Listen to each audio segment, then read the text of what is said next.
السلام عليكم الاخوان والاخوات، كيف الحال والاحوال؟ كنتمنى تكونوا بخير وعلى خير، وهذا الفيديو راكم في صحه جيده. هذا الفيديو هو الجزء الثاني من تصريحات او مقابله مع المؤرخ بيير فيرمورا حول كتاب ديالو المغرب الاستثناء، او المغاربه ينظرون انهم استثنائيون وكذلك يحلمون بالاستثنائيه. في الشق الاول تكلمنا، غتلقاو الفيديو هنا الفوق، حول المغرب القديم والحديث وعهد الحماية، كذلك أزمات المغرب، في نفس الوقت المقارنة بين الحسن الثاني ومحمد السادس.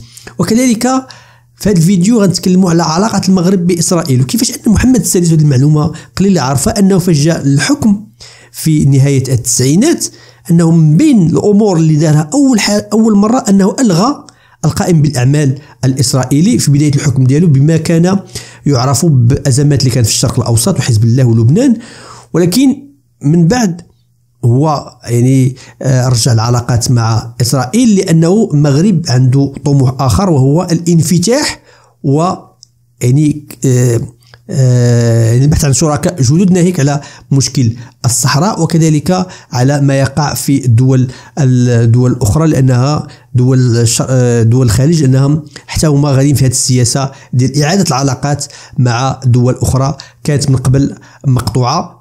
وربما هذا الشيء ما يميز هذا التلميذ، ولكن أكثر لأن شخصية ووزن الملك محمد السادس في العالم العربي عنده واحد الوزن كبير وكبير جدا. ما نهضروش على أنه بين أقدم الملوك، ولكن عنده الدبلوماسية ديالو رزينة. خليك تسمع هذا الفيديو حول علاقة المغرب مع إسرائيل وكيفاش بدات والتأثيرات ديالها من هذا المؤرخ هذا. بطبيعة الحال في الأخير غادي نناقشوا حنا المغاربه علاش، كيفاش حنا الاحساس ديالنا ما قبل ما وقع في غزه وما وقع في غزه، وشنو الاحساس ديالنا، واش بدل فينا شي حاجه من بين هذا الشيء. اكيد غادي يكون تبدل شي حاجه. خليك تشوف فيديو، الا كنتي اول مره ساعدنا باشتراك ولايك باش تلقى فيديوهات مقبله، وكذلك شكرا بزاف الناس اللي كيديروا لايك مثلا الفيديو. خليكم تشوفوا المقطع. Pierre Vermeuren, vous analysez notamment dans le livre La politique extérieure et la relation au monde du Maroc et réciproquement. Qu'est-ce qui a procédé à la décision du roi de rétablir les relations du Maroc avec Israël à l'hiver 2020? Est-ce que c'est seulement le produit de la reconnaissance par les États-Unis, de la reconnaissance donc du Sahara marocain, ou est-ce qu'on est clairement dans une forme de logique transactionnelle façon Trump?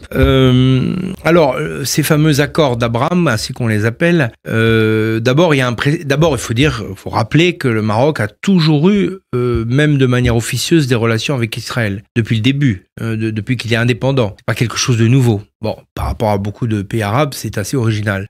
Deuxièmement, il y a eu des contacts au plus haut niveau de l'État, avec des ministres, des premiers ministres, le roi, des conseillers, etc. Bon, à la fin du XXe siècle, première tentative de rapprochement, avec la nomination d'un conseiller, enfin un échange de hauts diplomates, disons, et la création d'une mission israélienne au Maroc. Et puis à la suite des accords d'Oslo. Oui, c'est ça. C'est ça. Et puis ensuite, les événements du Proche-Orient ont fait que, au début de son règne, le roi a dû supprimer ce poste de chargé d'intérêt israélien au Maroc. Mais je pense que ça avait été dicté par les événements, par les tensions, notamment avec le Liban, le Hezbollah, et je pense qu'il avait gardé ça en tête. Et le contexte est apparu favorablement donc à la fin du règne de Trump. Bon, je pense qu'il y a peut-être eu des pressions américaines. Il y a eu aussi l'influence de ses amis, notamment émiratis, qui ont certainement poussé le Maroc, les relations avec Israël. Et puis, il y a eu le Maroc, vous savez, il est constamment en recherche de partenaires. Il a besoin de partenaires, c'est un pays très ouvert, à la fois parce que c'est peut-être sa vocation, mais surtout parce qu'il en a besoin. Donc la promesse d'avoir et puis en haut de la pile de sa diplomatie, évidemment, il y a le Sahara. Donc il y a une convergence, il y a un moment où la relation est possible, ça c'était avant bien sûr le 7 octobre, la relation est possible et il est possible de l'afficher aux côtés des autres monarchies arabes du Moyen-Orient, puisque même les Saoudiens étaient en train de négocier un accord.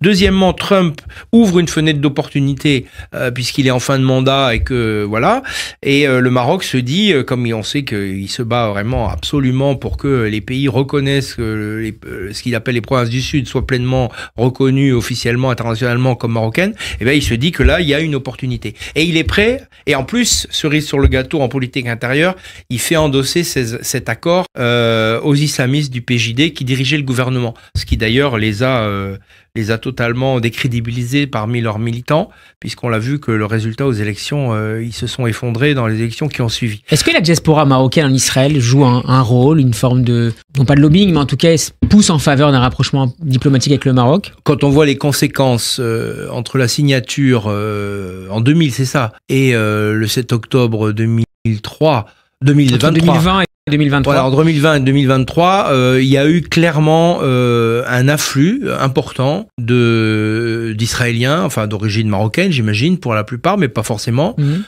qui sont venus faire du tourisme, qui sont venus faire des affaires, qui sont venus visiter le pays, qui ont investi, qui ont commencé à reconstruire par exemple le Mellah de Fès. C'est quand même pas neutre, hein, c'est quand même des investissements immobiliers dans un pays qui est très attaché à son patrimoine. Donc là il y a eu des hôtels qui se sont remplis et bien au-delà. Donc oui, quand on voit ça, on se dit que oui, c'est pas quelque chose d'artificiel. Bon, il y a les pèlerinages, mais c'est une volonté aussi. Israël avait la volonté de s'ouvrir sur un des rares pays qui a toujours eu des relations correctes avec lui et qui, en même temps, dont on sait que la première communauté arabe entre guillemets ou arabo-berbère d'Israël, ce sont les Marocains. Hein, c'est quand même un groupe, je crois, de 800 000 personnes, ce qui est quand même très conséquent à l'intérieur même d'Israël. Près de 10% de la population. Voilà, et c'est une grosse diaspora. Enfin, pour le Maroc, il a toujours. Je rappelle qu'Hassan II disait mes Juifs concernant les Marocains, les Israéliens d'origine marocaine.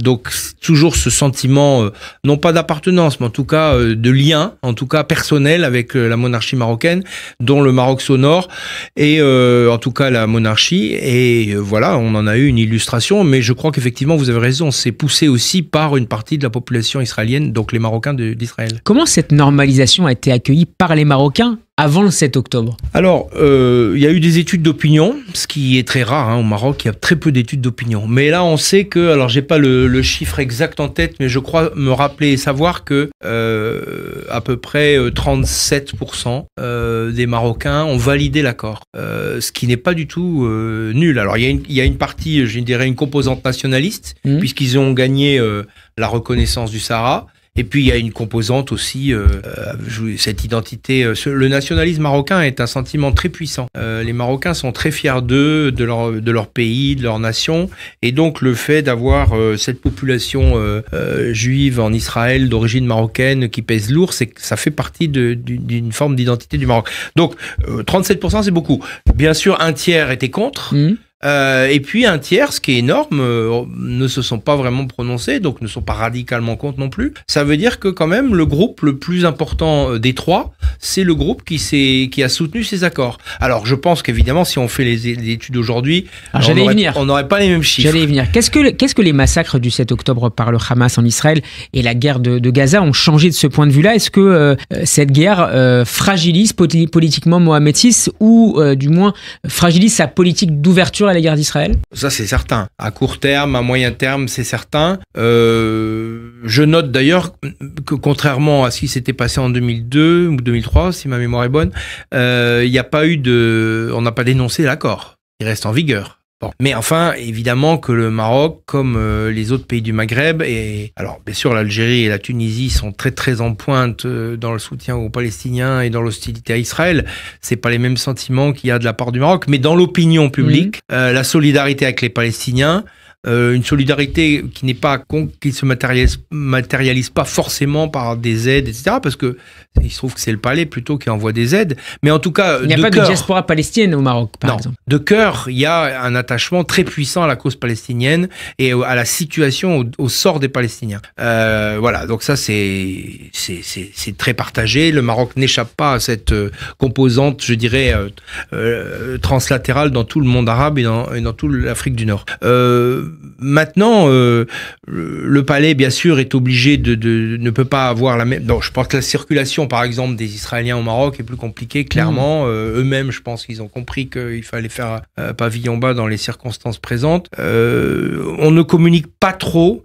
Il y a des manifestations d'hostilité qui ont eu lieu. Alors j'allais y venir, vous en parlez un petit peu dans le livre dès le 15 octobre, donc on est 8 jours après ces massacres à Rabat. D'autres ont eu lieu notamment en janvier, en février, avec dans ce dernier cas plus de 10 000 personnes dans la rue, appelant souvent à la rupture des relations diplomatiques entre le Maroc et Israël. Ces rassemblements sont le fait de quelles forces politiques? Est-ce que elles sont poussées principalement par les forces islamistes ou ça va bien au-delà? Les forces islamistes ne sont plus si grosses qu'elles ont été. D'ailleurs, dans toute la région, il n'y a pas qu'au Maroc. Donc oui, il y a bien sûr je vous rappelle que le PJD a dû endosser cet accord. Je disais tout à l'heure. Voilà. Donc il ne fait pas forcément pavillon haut sur cette affaire. Bon, bien sûr, dans l'opinion islamiste, il y a une hostilité évidemment à ces accords. Je pense que ça va au-delà parce qu'il y a une composante un peu nassérienne, un peu si ça dit encore quelque chose à quelqu'un de parler des nassériens. Oui. Ici, oui.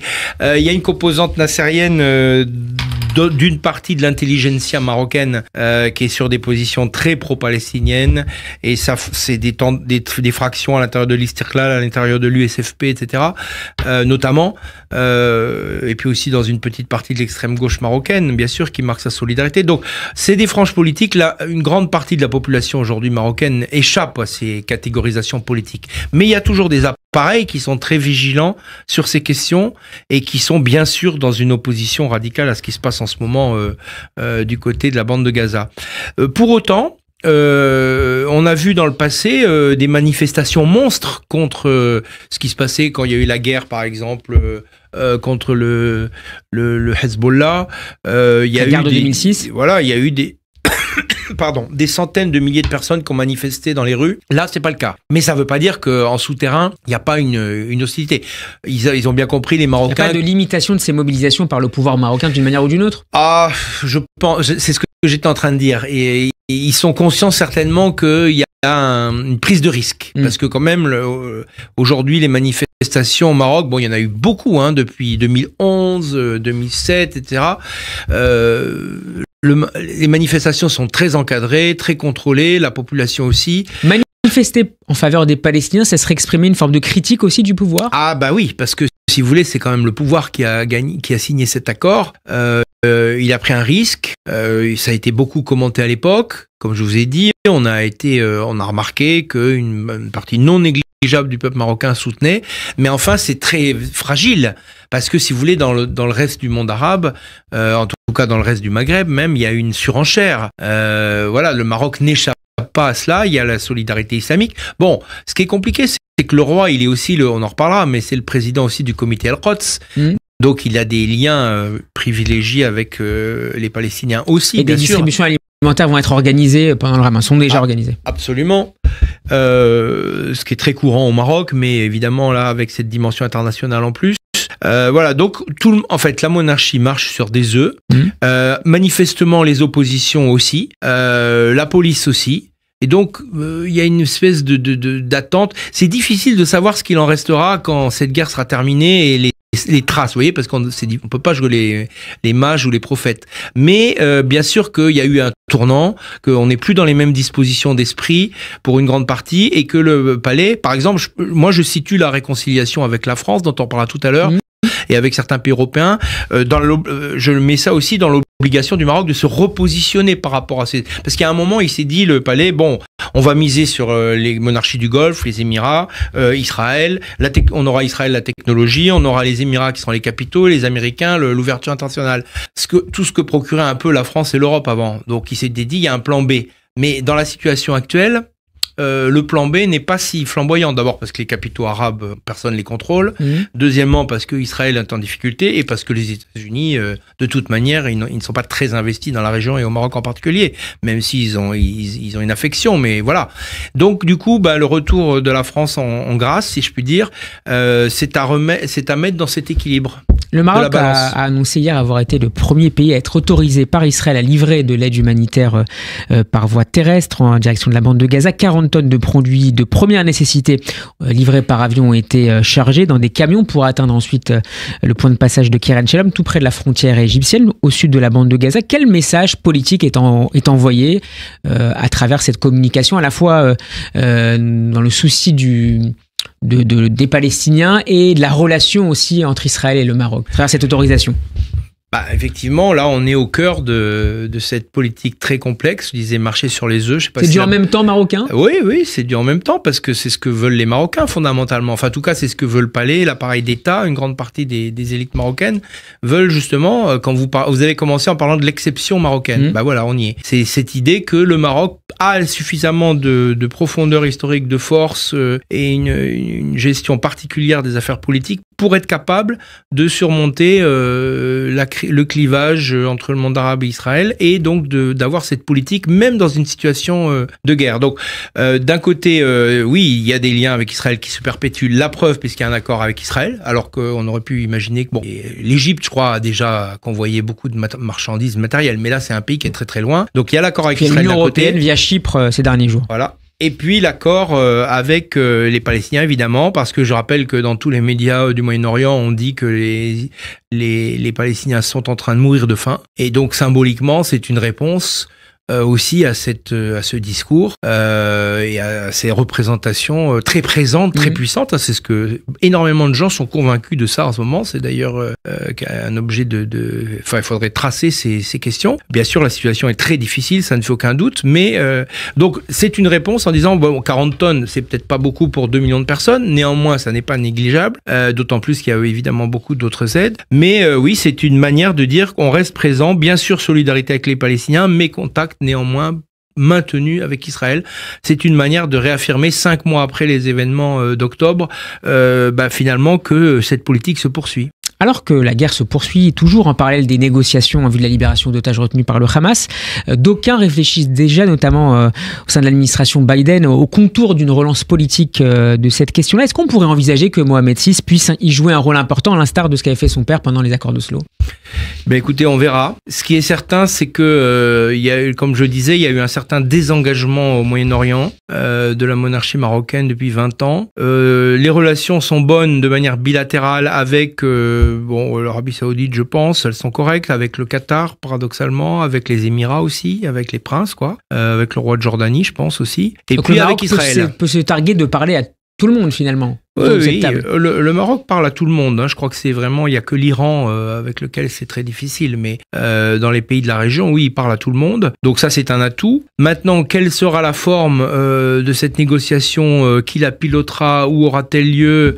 Est-ce qu'on attendra le roi du Maroc est moins identifié, je pense, au Moyen-Orient que ne l'était son père. Encore une fois, parce qu'il a choisi d'autres priorités.